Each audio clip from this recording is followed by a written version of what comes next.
Okay, this is the review for Exam 4, covering chapters 12, 14, and 15.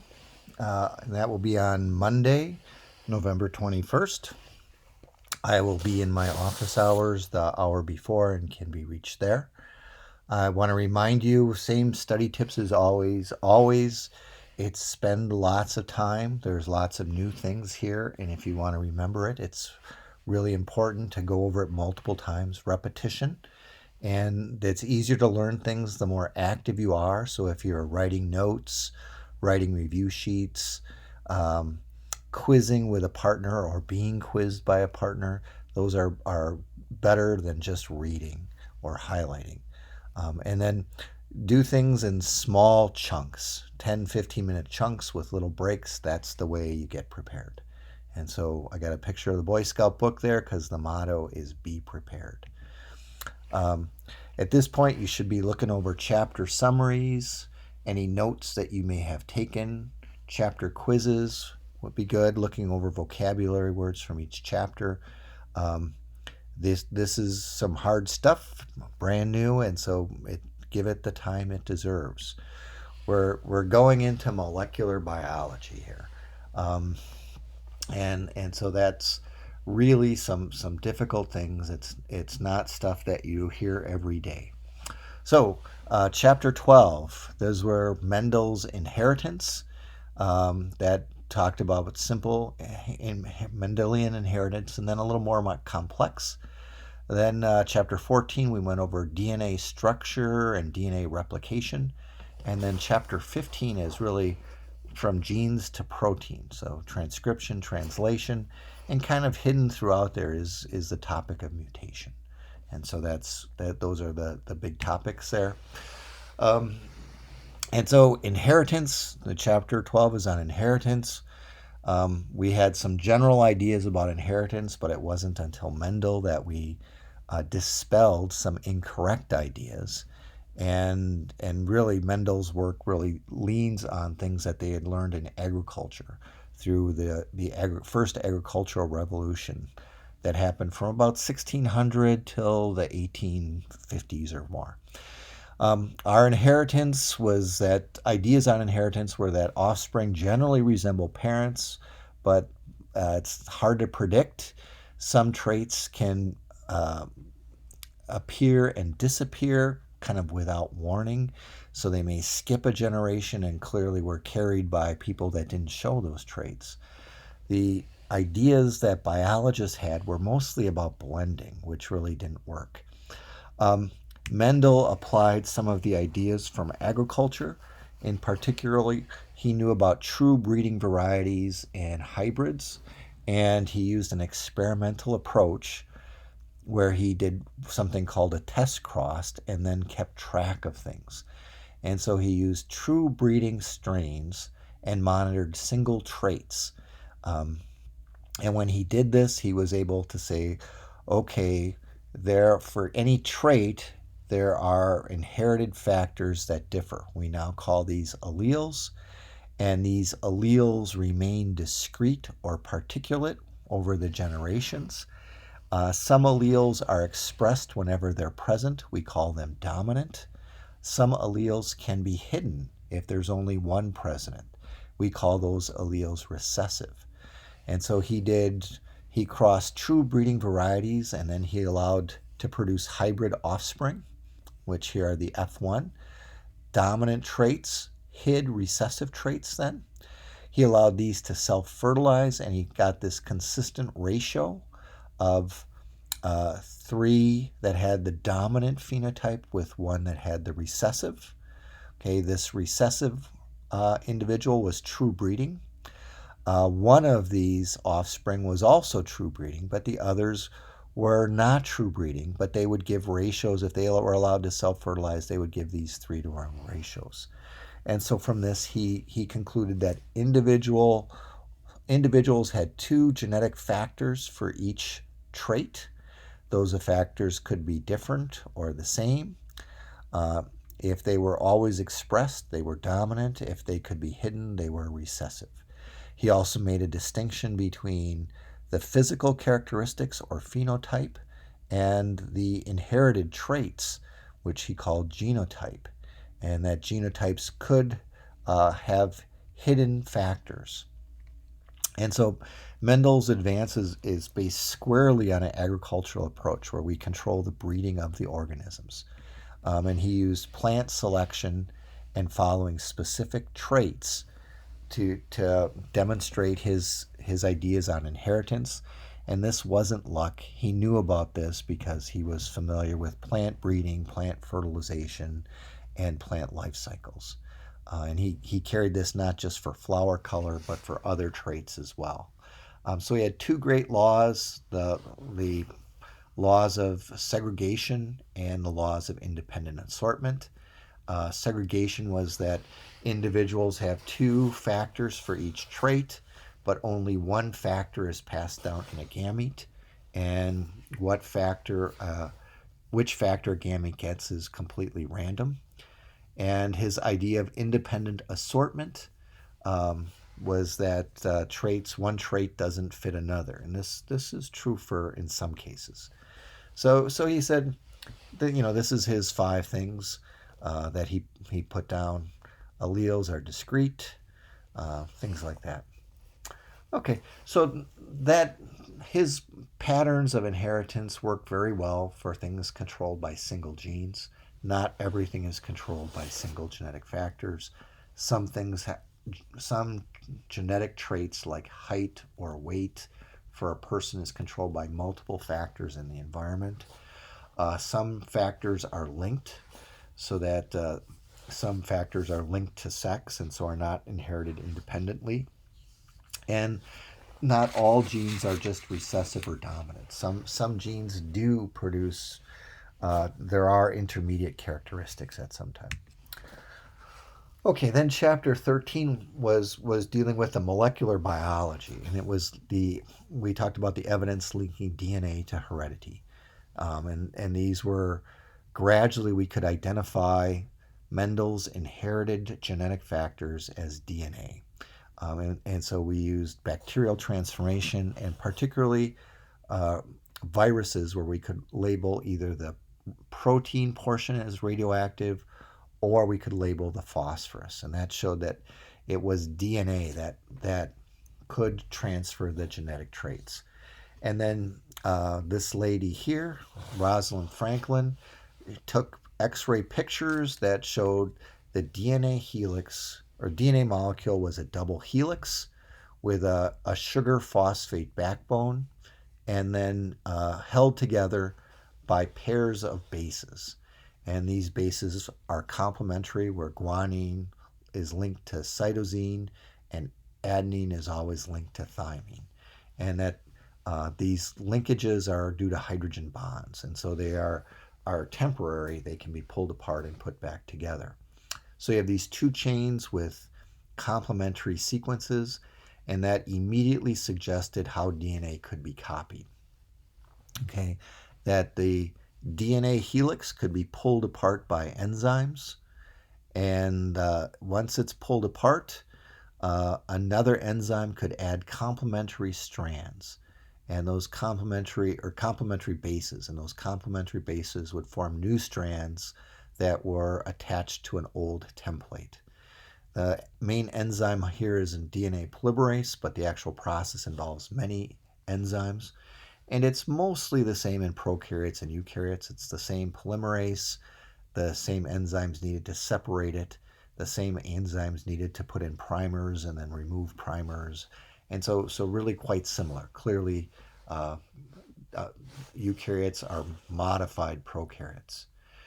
This also led to it didn't immediately lead to understanding of the genetic code, but it led us to understand, okay, it's probably something in the sequence of bases that is going to lead us to produce proteins that have a particular sequence of amino acids. Because by this time, people were recognizing that most of the functional molecules inside cells, enzymes, receptors, signal molecules, structural molecules, many of these were proteins. And proteins could be really, really variable because they had 20 building blocks. and those building blocks could be assembled into long chains that would fold up. And so that's what gave these complex shapes.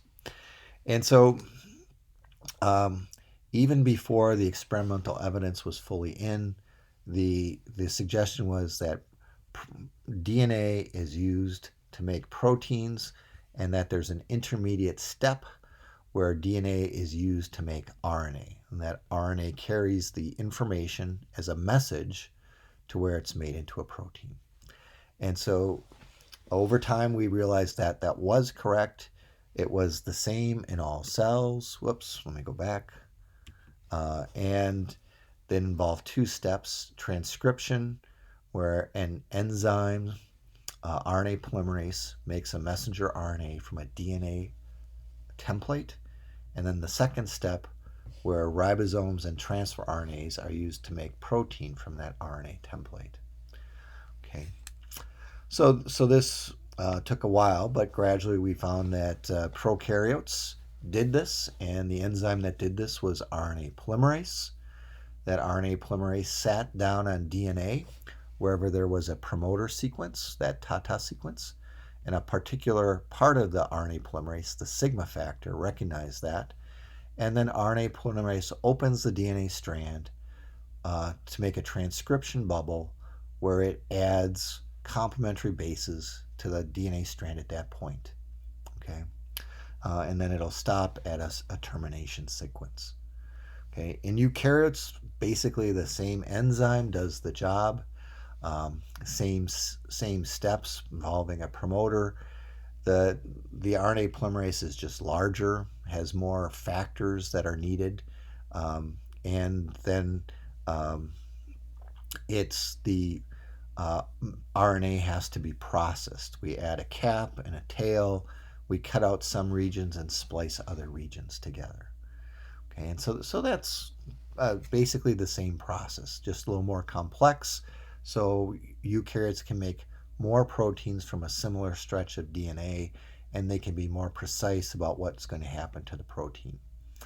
In translation, both prokaryotes and eukaryotes have an initiation complex. It requires a transfer RNA to recognize a start codon. That transfer RNA always has methionine.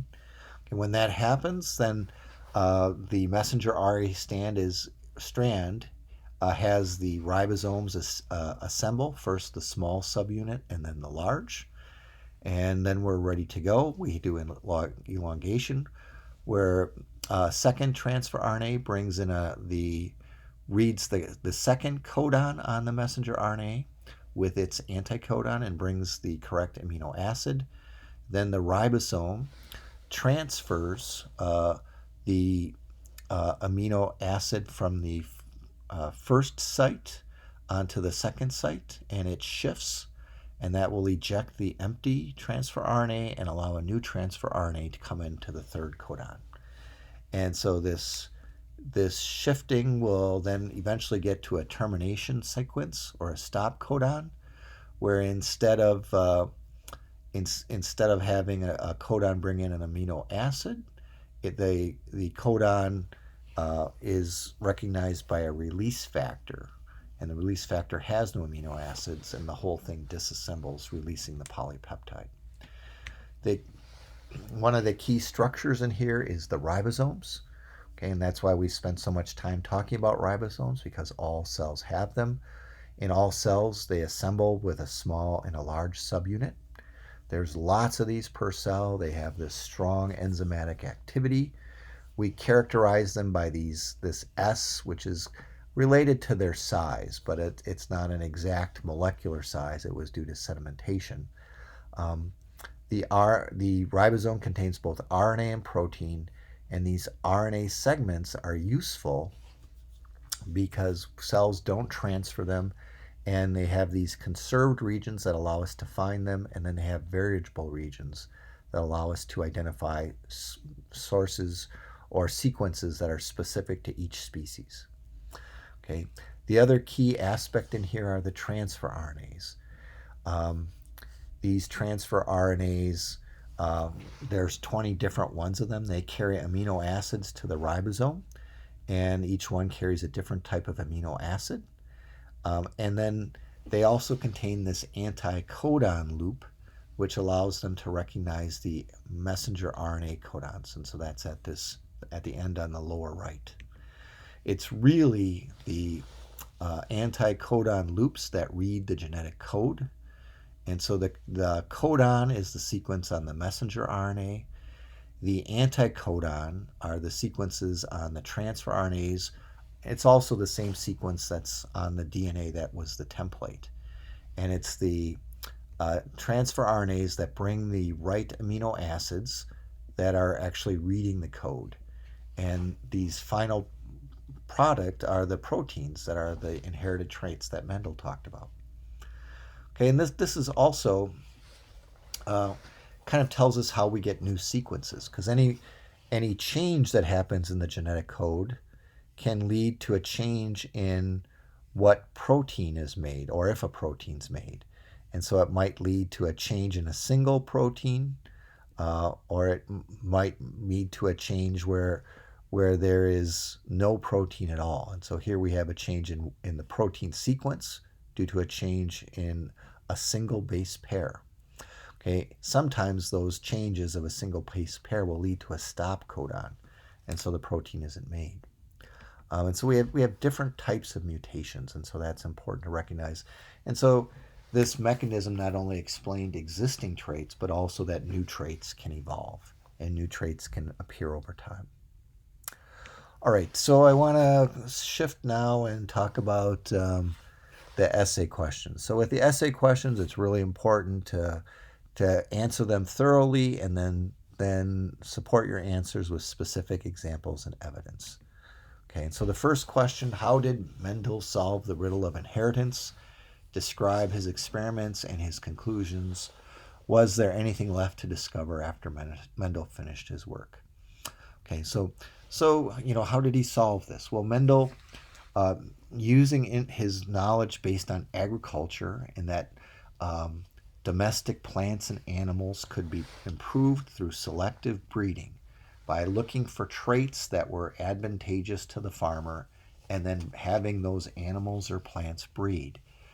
He knew how to breed plants. He knew how to fertilize them, and then he knew how to follow traits. That's what they were doing in agriculture.